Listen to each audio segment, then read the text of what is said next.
Meu nome é Flávio Scarpelli e eu sou apaixonado pelo Galo.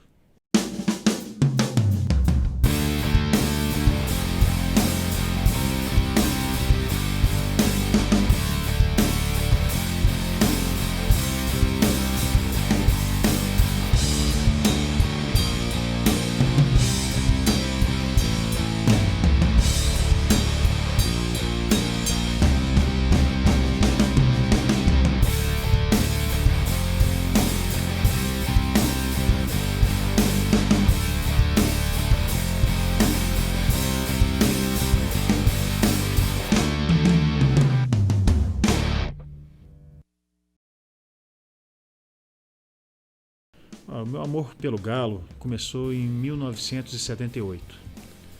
É, havia acabado a Copa do Mundo de 1978. A Argentina havia sido campeã do mundo. Eu, como sempre fui uma pessoa do contra, eu torci para a Argentina naquela Copa, porque eu ficava maravilhado com os estádios argentinos, aquela chuva de papel picado e a vibração da torcida argentina. Então aquilo me contagiou e eu acabei torcendo para a Argentina na Copa. Logo depois, teve um jogo da Copa Libertadores de 78 em Belo Horizonte, River Plate e Atlético. E eu pedi ao meu pai que me levasse ao estádio, porque eu queria ver o time do River Plate jogar. Aí quando eu entrei no estádio, a primeira coisa que eu me lembro era um ritual que eu pude presenciar durante anos no Mineirão, que as bandeiras todas ficavam fora do estádio, na região dos bares ali, no canto direito onde é a torcida do América, onde era a torcida do América.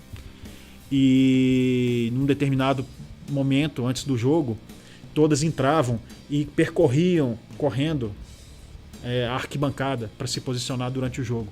E aquilo me deixou completamente... Falando agora, fiquei arrepiado de lembrar disso. Eu fiquei completamente louco com aquilo. E a torcida gritando Galo, Galo, Galo, cantando o hino. A charanga depois entrava, tocando o hino, e a torcida cantava o hino junto com a charanga.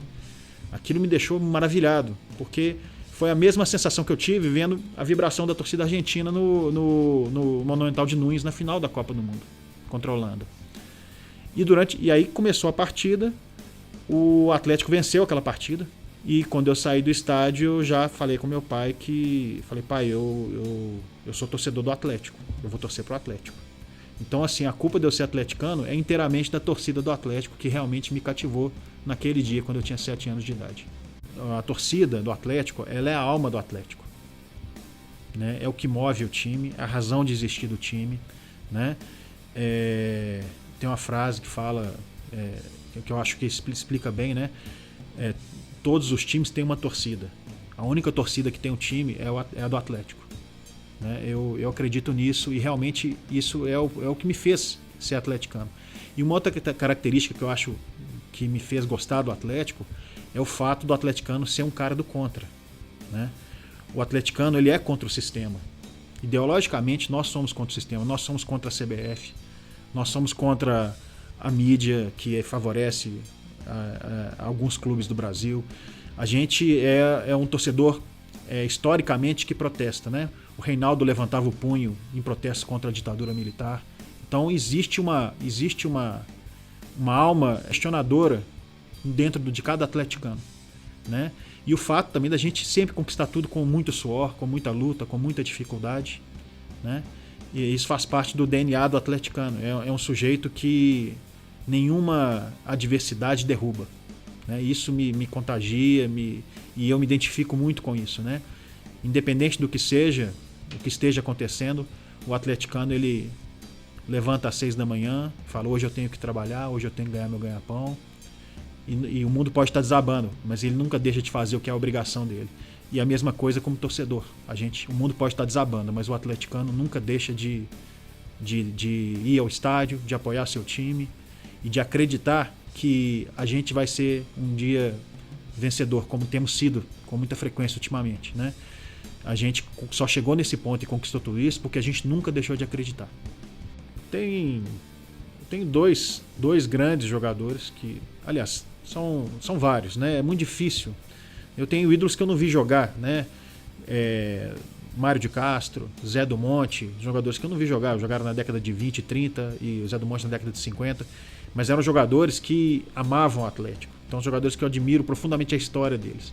Dos jogadores que eu vi jogar, Reinaldo, sem dúvida, era o que mais me maravilhou em campo, porque ele fazia coisas inacreditáveis, né? Quando a gente vê, às vezes, esses tapes com coletâneas de gols do Reinaldo, realmente muitos golaços, ele era um grande centroavante, matador, não perdoava na frente do goleiro, tinha uma frieza que eu só vi em Romário e Ronaldo, fenômeno, era um jogador espetacular.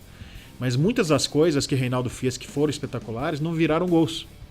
Então só quem teve o privilégio de frequentar os estádios, numa época que não existia TV fechada, poucos jogos passavam pela TV aberta, só quem esteve presente pôde ver Reinaldo jogar.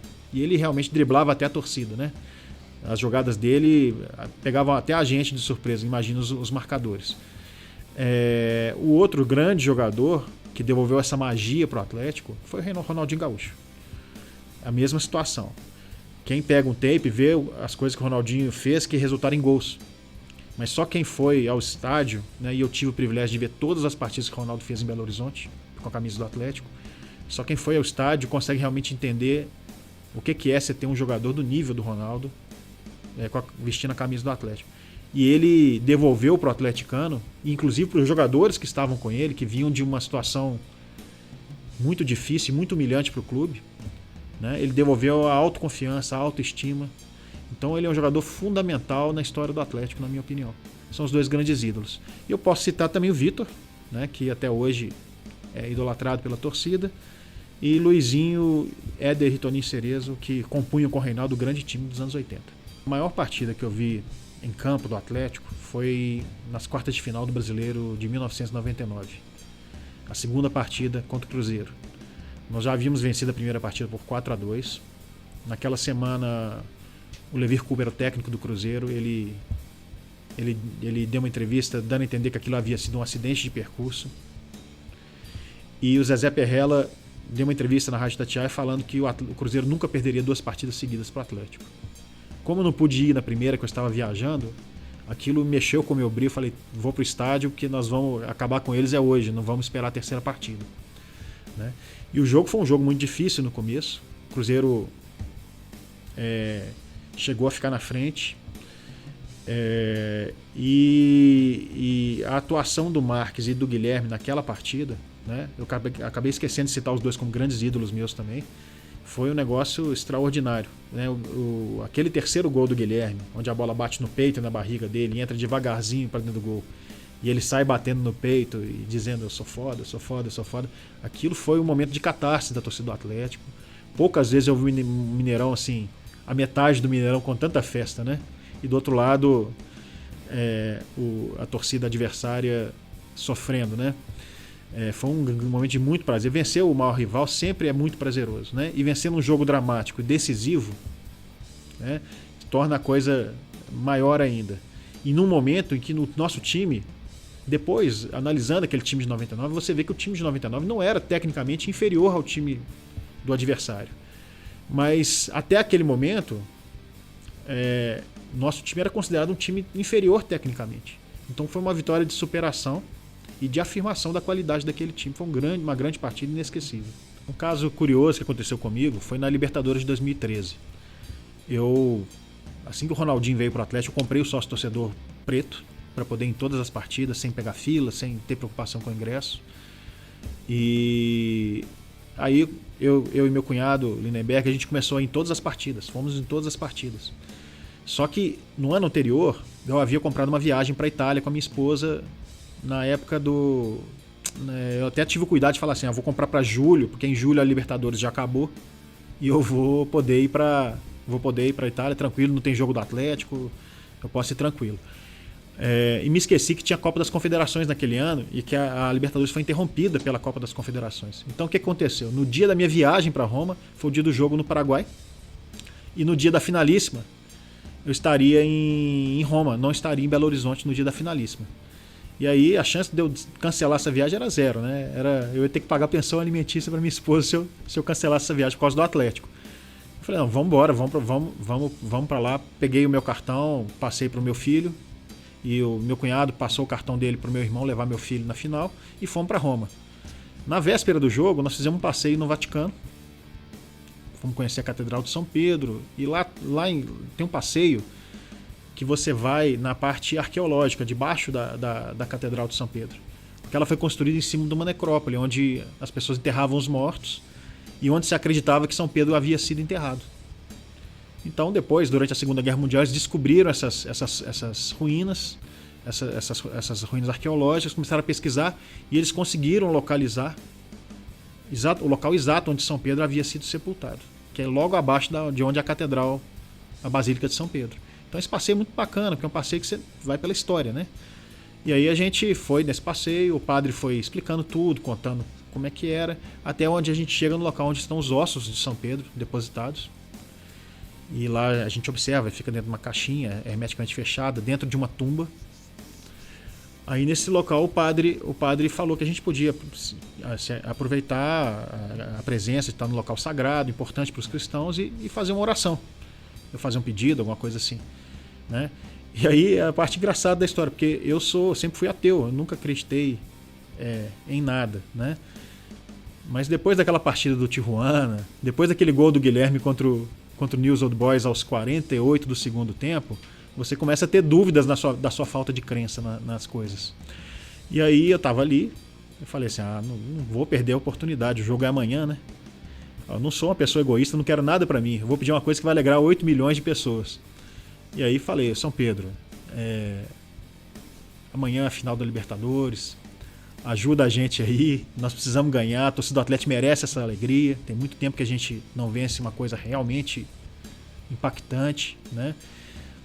E aí, eu juro por você, eu escutei uma voz falar assim, fica tranquilo, aqui é Galo. Aí eu sou o único ateu que é devoto de São Pedro da humanidade. Naquele jogo, eu tenho certeza, aquela hora que o centroavante paraguaio cai, eu tenho certeza, foi São Pedro que rasteirou ele. Eu tenho certeza absoluta. Eu viveria tudo de novo o que eu vivi como torcedor do Atlético, para ter as alegrias que eu tive, né? A conquista da Libertadores, ganhar a Copa do Brasil, um título nacional em cima do maior rival, depois de uma campanha épica eliminando Palmeiras, Flamengo e Corinthians. Palmeiras, Corinthians e Flamengo na sequência, né? Para ter todas as alegrias, todo o sofrimento que a torcida passou, valeu a pena. E mesmo que eu não houvesse essas conquistas, né? O amor do atleticano é uma coisa incondicional. Aqueles garotos que fundaram o clube no Parque Municipal, eles com certeza, onde quer que eles estejam, vão estar orgulhosos da história que eles iniciaram.